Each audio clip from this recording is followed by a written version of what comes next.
Assalamualaikum warahmatullahi wabarakatuh. Perkenalkan, saya Nindya Absari Ningtyas dengan NIM H5401221024.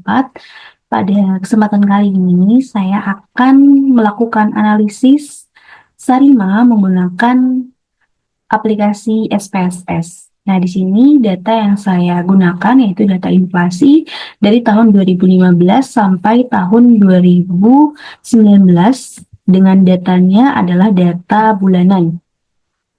Nah, di sini pertama kita akan copy dulu untuk angkanya aja, teman-teman. Nah, ini kita copy dulu sampai 2019 Desember. Oke. Setelah itu kita menuju ke aplikasi SPSS-nya. Oke, di sini ya. Nah, di sini kita buka SPSS-nya udah. Terus kita sini klik kanan, kemudian paste with variable names. Nah, ini dia teman-teman. Udah masuk ya ini untuk angkanya. Kemudian sekarang kita mau masukin waktu time series kita. Caranya gimana? Yaitu pertama klik data, kemudian define date and time. Kemudian di sini kita pilih yang years month karena data yang kita pakai adalah data bulanan. Kemudian untuk years-nya ini kita masukin 2015. Kenapa? Karena data awal kita tuh tadi 2015 kan. Jadi kita masukin 2015. Kemudian mode-nya 1 dan kita klik OK. Nah, kita balik lagi di sini. Nah, ini udah terlihat ya teman-teman, untuk waktunya sudah terlihat di sini ya dari Januari 2015 sampai ke Desember nih, 2019. Oke. Nah, sekarang kita mau cek apakah data kita ini udah stasioner atau belum. Jadi gimana? Yaitu pertama analyze di sini teman-teman. Kemudian kita pilih yang forecasting. Nih di sini forecasting. Kemudian yang sequence charts. Di sini. Kemudian pilih yang ini inflasi. Selanjutnya kita klik OK. Nah, kita tunggu dulu sampai nih grafiknya. Nah, di sini kan terlihat ya dari grafiknya bahwa datanya itu sudah stasioner dan terlihat sedikit pola musimannya atau seasonalnya gitu ya teman-teman. Nah, sekarang kita mau cek grafik Corelgram ACF dan juga PACF-nya. Bagaimana caranya? Yaitu dengan sini kita klik analyze, kemudian forecasting, kemudian pilih yang auto correlation. Kemudian ini variabelnya inflasi. Kemudian karena data yang kita miliki tadi itu sudah stasioner di level, jadi tidak perlu melakukan differencing.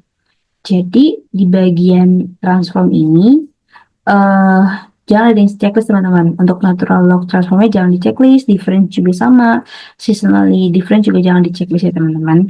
Kemudian kita klik OK. Nah, oke, kita scroll bawah dulu. Nah, di sini sudah ada koreogram dari ACF. Nah, ACF ini kan menggambarkan nilai Q ya. Nah, cara nentuin Q kecil yaitu dengan mencari mana yang keluar, terus dia masuk gitu ya. Nah, kalau di sini kita lihat ini kan keluar ya. Ini keluar. Ini kan 1, 2, 3, 4. Nah, terus ini masuk. Berarti di sini nilai Q kecilnya adalah 4. Sedangkan Q besar itu dihitung dari leg ke-12. Di sini teman-teman, leg ke-12 itu kan ini. Leg ke-12. Karena leg ke-12 ini keluar dan tidak ada lagi leg 24, jadi kita anggap leg 12 itu 1. Sehingga Q besarnya itu nilainya 1. Nah, sekarang ada korelogram PACF, teman-teman. Nah, kita cari nih di bawah. Korelogram PACF. Nah, ini. Jadi, kalau di PACF ini, kita lihat untuk P kecil itu mana yang keluar terus masuk. Nah, ini kan 1, 2, 3, terus ini kan masuk kan. Nah, berarti ini kita hitung P kecilnya itu 1, 2, 3. Jadi P kecil itu 3 ya teman-teman. Dan P besarnya itu ada di leg 12. Ini leg 12 ya. Nah, Di sini nilainya 0 untuk P12 karena dia itu tidak keluar dari garis ini kan. Jadi nilai untuk P12 itu 0 sebab dia tidak keluar dari si garis ini. Kemudian kita kembali lagi ke data view, teman-teman. Kita kembali ke data view.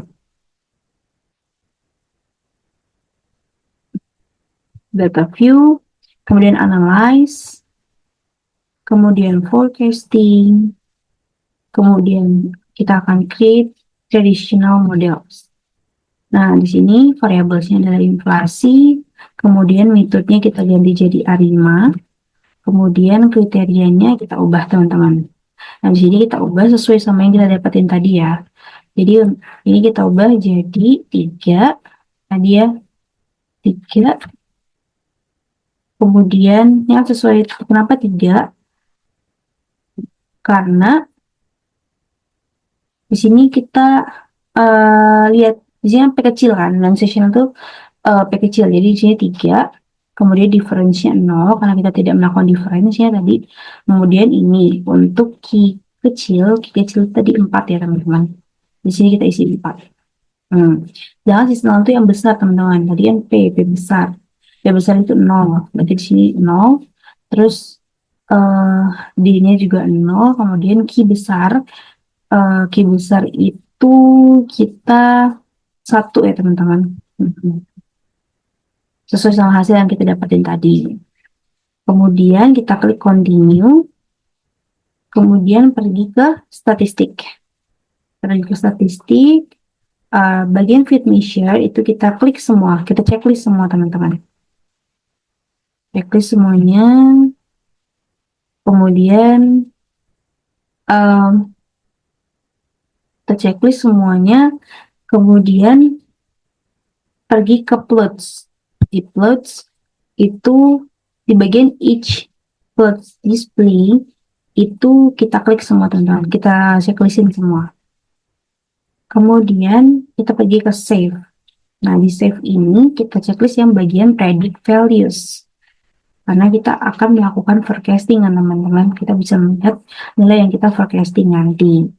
Kemudian kita pergi ke option. Kita pilih yang kedua, yaitu yang first case after end of estimation period through a specified date.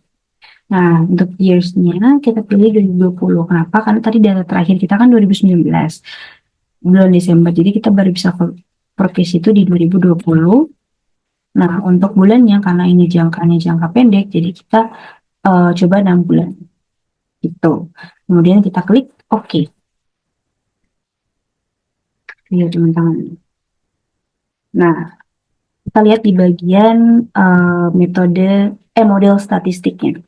Nah, di bagian RMSE-nya itu di sini tuh kan 0,45 dan BIC-nya itu minus 2,198. Itu kan. Nah, sekarang kita coba model yang lain untuk kita bandingkan gitu ya.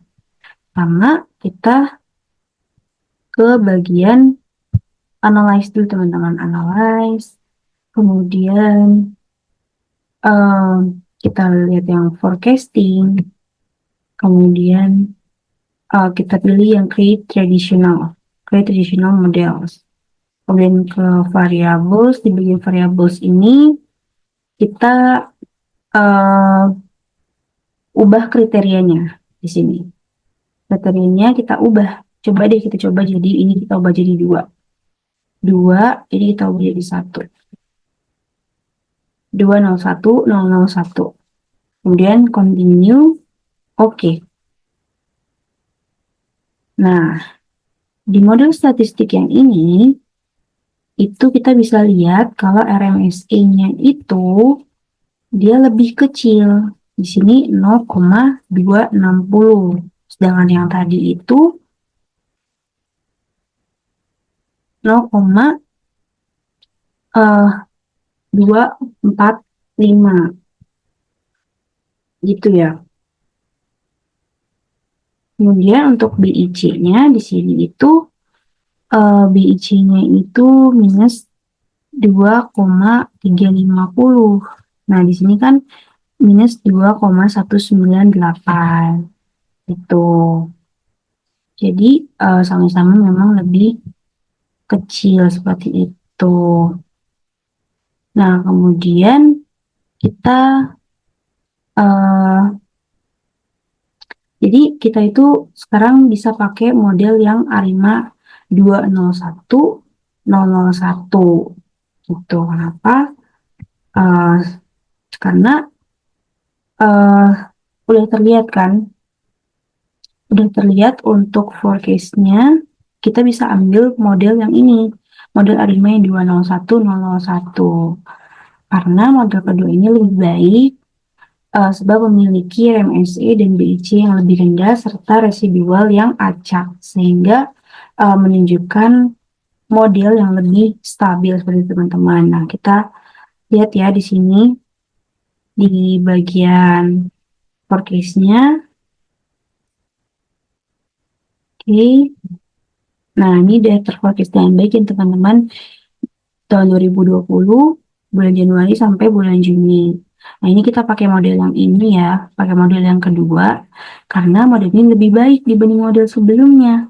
Sebab apa? Yang tadi udah dijelasin juga, karena dia memiliki nilai RMSD dan juga BIC yang lebih rendah.